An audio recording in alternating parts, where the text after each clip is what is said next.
Halo everyone, Assalamualaikum warahmatullahi wabarakatuh. Salam dan bahagia. Perkenalkan, nama saya Cici Salai dengan NIM 20210080553 dari kelas 5A2. Di sini saya akan melakukan sebuah analisis perbandingan produsen dari 5 sektor real estate yang terdaftar di Bursa Efek Amerika. Video ini sendiri saya buat untuk memenuhi ujian akhir semester mata kuliah Analisis Informasi Keuangan yang diampu oleh Ibu Alfiatul Maulida SEMM. Analisis perbandingan sendiri menurut Harahap pada tahun 1997 adalah sebuah teknik analisis laporan keuangan yang dilakukan dengan cara menyajikan laporan keuangan secara horizontal dan membandingkannya antara satu dengan yang lainnya dengan menunjukkan informasi keuangan. Sedangkan untuk objek perbandingannya sendiri itu dapat berupa laporan keuangan dari tahun ke tahun, laporan keuangan pada perusahaan sejenis, rasio rata-rata industri, dan sebagainya. Untuk penyusunan analisis perbandingan ini sangat bermanfaat sekali bagi pelaku usaha dan investor. Kalau bagi pelaku usaha mereka itu dapat memperoleh data valid terkait perubahan-perubahan yang terjadi pada pos-pos dalam laporan keuangan tersebut. Di sini saya sajikan data perbandingan dari kelima perusahaan sektor real estate pada tahun 2021. Yang pertama ada perusahaan American Tower Corporation. Yang kedua ada perusahaan Vornado Realty Trust. Yang ketiga ada perusahaan Welltower. Yang keempat ada perusahaan Boston Properties. Dan yang kelima ada perusahaan Prologis. Highlighter biru itu menunjukkan angka paling tertinggi.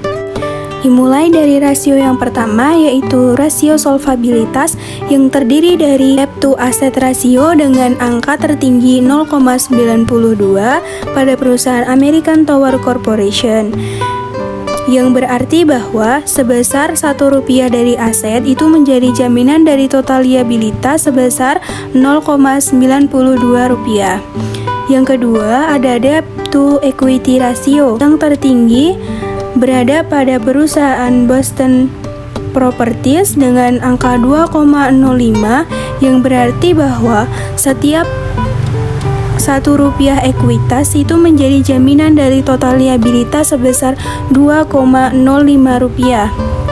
Yang ketiga ada long term debt equity dengan angka tertinggi 3,12 pada perusahaan American Tower Corporation, yang berarti bahwa sebesar Rp1 ekuitas itu menjadi jaminan dari total liabilitas jangka panjang sebesar Rp3,12. Rasio yang kedua yaitu rasio probabilitas yang terdiri dari net profit margin dengan angka tertingginya pada perusahaan Prologis sebesar 0,75, yang berarti bahwa setiap Rp1 penjualan itu akan menghasilkan laba setelah pajak sebesar Rp0,75. Return on asset yang tertinggi pada perusahaan Prologis dengan angka 0,05, yang berarti bahwa setiap Rp1 total aset itu akan menghasilkan laba setelah pajak sebesar Rp0,05. Return on equity yang tertinggi pada perusahaan American Tower Corporation dengan angka 0,50, yang berarti bahwa setiap Rp1 total ekuitas akan menghasilkan laba setelah pajak sebesar 0,5. Gross profit margin dengan angka tertinggi pada perusahaan Welltower dengan angka 1,52, yang artinya bahwa setiap Rp1 penjualan ini akan menghasilkan laba kotor sebesar Rp1,52. Yang terakhir ada earning per share sebesar 5,63 pada perusahaan American Tower Corporation, yang berarti menunjukkan harga saham yang bagus karena dari analisis perbandingan produsen dari 5 perusahaan real estate yang telah saya lakukan, dapat disimpulkan bahwa perusahaan yang bagus itu yaitu perusahaan American Tower Corporation karena ia memiliki rasio profitabilitas ROE dan ROA yang tinggi dibandingkan dengan perusahaan lainnya. Karena perusahaan yang bagus itu memiliki tingkat profitabilitas yang tinggi, artinya perusahaan tersebut mampu dalam membayar kewajibannya. American Tower Corporation ini lebih unggul dari keempat produsen lainnya. Ini karena American Tower Corporation itu telah menandatangani beberapa perjanjian sewa induk atau MLA dengan penyewanya. Perjanjian ini itu memberikan pendapatan jangka panjang yang sangat konsisten. Mereka juga mengurangi kemungkinan CARN selain mengurangi waktu siklus kolokasi. Faktor-faktor ini memberikan dasar yang dapat diprediksi untuk pertumbuhan organik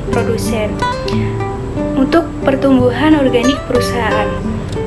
Dan salah satu hal yang menarik dari American Tower Corporation ini itu adalah bahwa kontraknya itu biasanya tidak dapat dibatalkan dan mencakup kenaikan harga sebesar 3% di Amerika Serikat.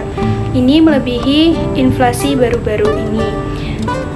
Sedangkan di pasar internasional, peningkatan kontrak itu terkait dengan peningkatan inflasi. Ke Samarinda sama majikan, koper di bawah terasa berat. Demikian yang saya sampaikan. Akhir kata, semoga bermanfaat. Wassalamualaikum warahmatullahi wabarakatuh. Salam.